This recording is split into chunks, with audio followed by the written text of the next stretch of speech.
Hey friends, it's Just the Gems. I'm Brandon. You know what I've always said?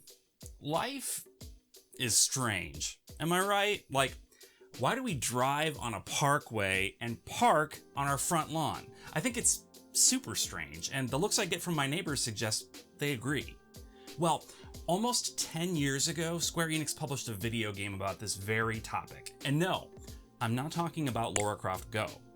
The original Life is Strange was an incredibly interesting and frankly bold idea for a game. It doesn't deal in any real action or combat, it's not a complex puzzle game.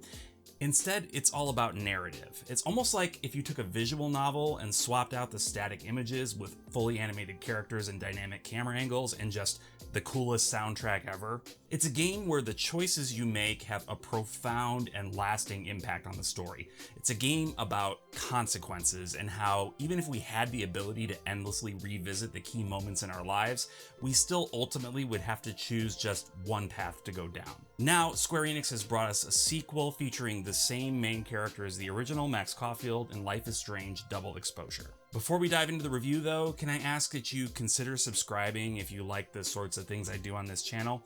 Feel free to peruse through the back catalog of videos and see if you're into the same sorts of games. I mean, if you're pretty much only into like Madden, then A, I'm not really sure why you're watching this video, and B, you're probably gonna think I'm a big dork. Which isn't wrong, per se. It's extremely right. So if you're a big dork like me, would you mind subscribing? Okay, enough of that. Let's get on with it.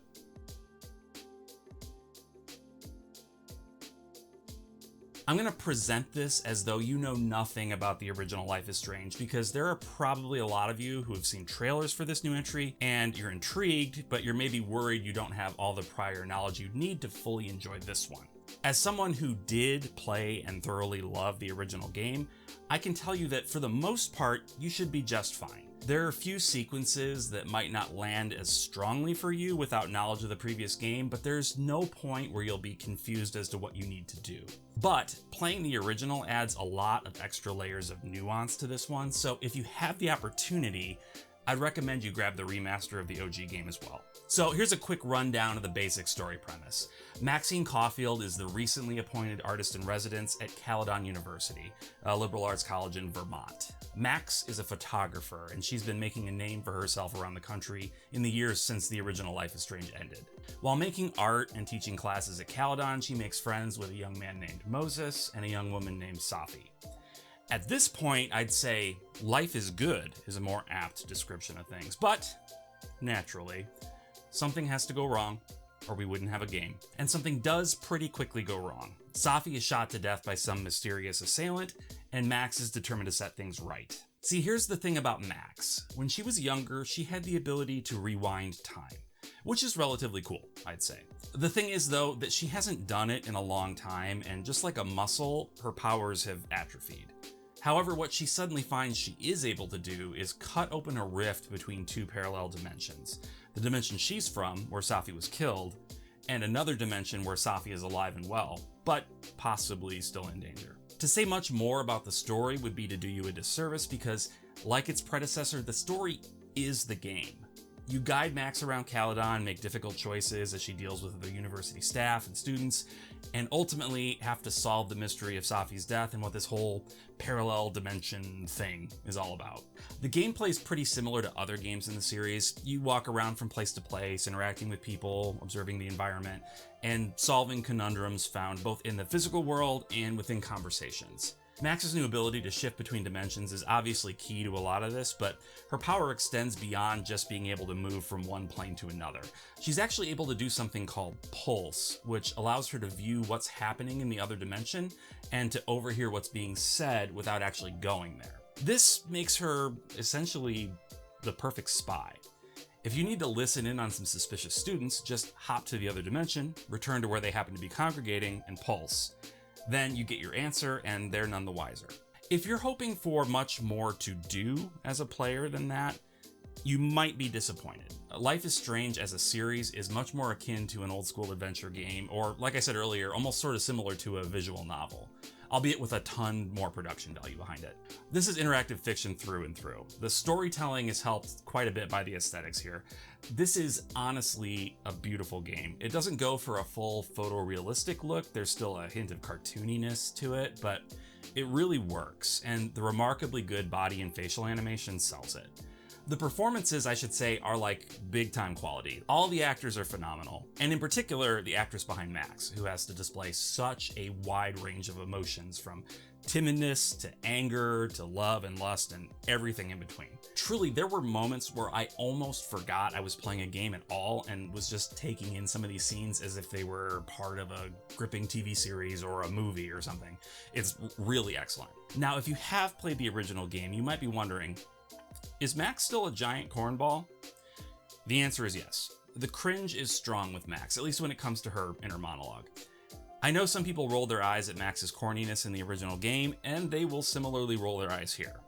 She's definitely the same person she was back then, albeit older and wiser. Personally, I'm down for a little corn from time to time. I find it endearing. Your mileage may vary. One other thing the series, and in particular the original game, are known for is the soundtrack. The first game soundtrack basically lived on repeat on my iPhone for years, and I still return to it occasionally. It's just a beautiful and eclectic mix of brilliant songwriting. The soundtrack in Double Exposure is good, but I'll be honest, only one or two songs stuck out to me in a particularly grand way. This sort of music is, of course, going to be extremely subjective, and the fact that I didn't resonate as strongly with this one is just a matter of my taste not quite matching up with the developers this time.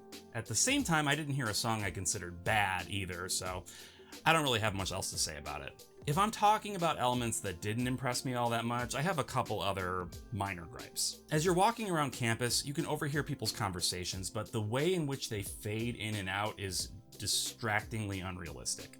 You have to be pretty darn close to someone to hear what they're saying, and as you start to walk away, instead of fading in volume as you'd expect, the audio seems to fade briefly and then just like cut out entirely. Also, I did notice quite a bit of texture pop in when a camera angle would change. It's odd. I feel like with hardware as powerful as the PlayStation 5, which is what I played this on, that this sort of thing wouldn't be an issue anymore. It's an unfortunate ding against a game that otherwise is breathtakingly beautiful at times. One other issue that bugged me a bit more, and I'm trying to be careful how I say this because it's related to the story in a major way, I'll say that the motivations of the antagonist are vague to me. It almost feels like I must have somehow missed an important scene or something. Now, to be clear, the rest of the plot is very good and understandable, at least as understandable as a dimension-hopping murder mystery story can be. But I'm thinking I might need to either watch some video analyses or play again to better understand it. Speaking of playing again, that's the great thing about this game. It might only take you 12 or 15 hours to beat it, but because of the branching nature of the narrative, there's a ton of replay value. Scenes will change depending on what you've done. Your relationships with different characters might be radically different in one playthrough than in another. If you want a nice, short, sweet experience, you can play through it once and be happy. If you want more, there's plenty of reason to dig back in and see what changes you can make. You know, one other thing got under my skin. The characters in the game frequently describe events as weird and odd, but never as strange. Needless to say, my drinking game didn't pan out the way I thought it would. I'm kidding, of course. I don't need extra motivation to drink while I play excellent video games. And this is truly an excellent video game. Understand that if you're not into these sorts of narrative-heavy experiences, where you'll spend as much, if not more time watching as playing, you may want to steer clear. But if you're down for what is essentially an interactive television show where you get to make big choices about the outcome, then this game and this series will probably be up your alley. That's all I have for today. Let me know down in the comments if you've played Life is Strange Double Exposure and what you thought of it. And if you liked this, would you mind clicking like? It helps a ton. Anyway, with that, until next time, bye. Zibadoo, zabadee. Max's new ability to shift between dimensions. This is interaction.